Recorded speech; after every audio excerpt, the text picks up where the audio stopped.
भारत के 8 सबसे अमीर किसान। नंबर 1, रश्भ और आयुष गुप्ता। आगरा के 2 भाई रश्भ और आयुष गुप्ता ने कोविड-19 महामारी के दौरान अपनी कॉर्पोरेट नौकरियां छोड़कर मशरूम की खेती शुरू की। उन्होंने ठंडे चैम्बरों में बटन मशरूम उगाने का व्यवसाय शुरू किया, जिससे उन्हें सालाना 7 करोड़ 50 लाख रुपए की कमाई होती है। उनकी खेती में प्रतिदिन लगभग 1600 किलोग्राम मशरूम का उत्पादन होता है। उनकी सफलता की कहानी ने कई युवाओं को खेती की ओर प्रेरित किया है। नंबर 2, राजेश पटेल, गुजरात। राजेश पटेल ने एलोवेरा, तुलसी और अन्य हर्बल पौधों की खेती शुरू की। धीरे धीरे उन्होंने एक छोटा ब्रांड शुरू किया और अब आयुर्वेदिक प्रोडक्ट्स बेचते हैं, जैसे स्किन जेल, फेस वॉश और हर्बल ऑयल।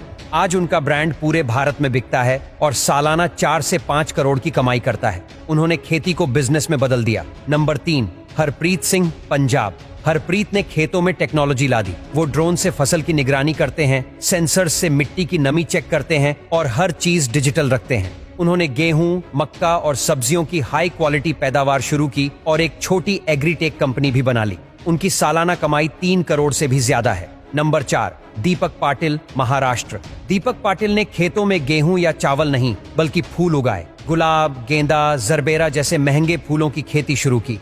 उन्होंने फूलों की नर्सरी बनाई, कोल्ड स्टोरेज खरीदा और मार्केटिंग भी सीखी।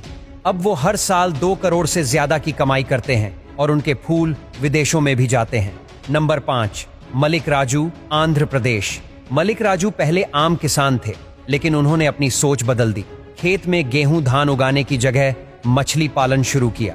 उन्होंने बायोफ्लॉक टेक्नोलॉजी अपनाई, जिससे बिना नदी या तालाब के भी मछली पाली जा सकती है।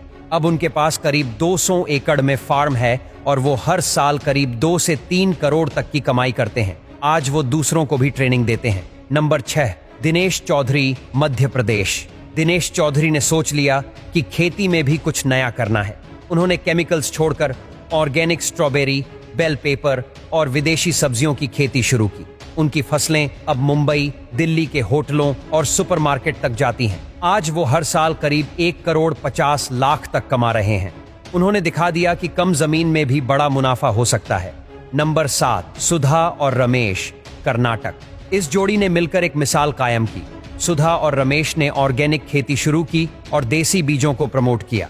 उन्होंने खुद की प्रोसेसिंग यूनिट लगाई और अपने उत्पाद जैसे देसी चावल, हल्दी, आटा और घी को ब्रांड बनाकर बेचना शुरू किया। आज इनकी कमाई 1 करोड़ 88 लाख रुपए सालाना तक पहुंच गई है। इनका कहना है, अगर भरोसा खुद पर है तो खेती में भी सब कुछ मुमकिन है। नंबर 8, नरेंद्र शर्मा, उत्तर प्रदेश। नरेंद्र शर्मा ने पारंपरिक खेती के साथ साथ मधुमक्खी पालन शुरू किया। पहले उन्होंने छोटे स्तर पर शहद बेचना शुरू किया, लेकिन क्वालिटी इतनी अच्छी थी कि डिमांड बढ़ती गई। अब उनके पास खुद का ब्रांड है और 20 जिलों में डिलीवरी होती है। आज उनकी सालाना कमाई 1 करोड़ 2 लाख से ज्यादा है। वो कहते हैं, अगर मेहनत हो तो खेत भी फैक्ट्री बन सकता है।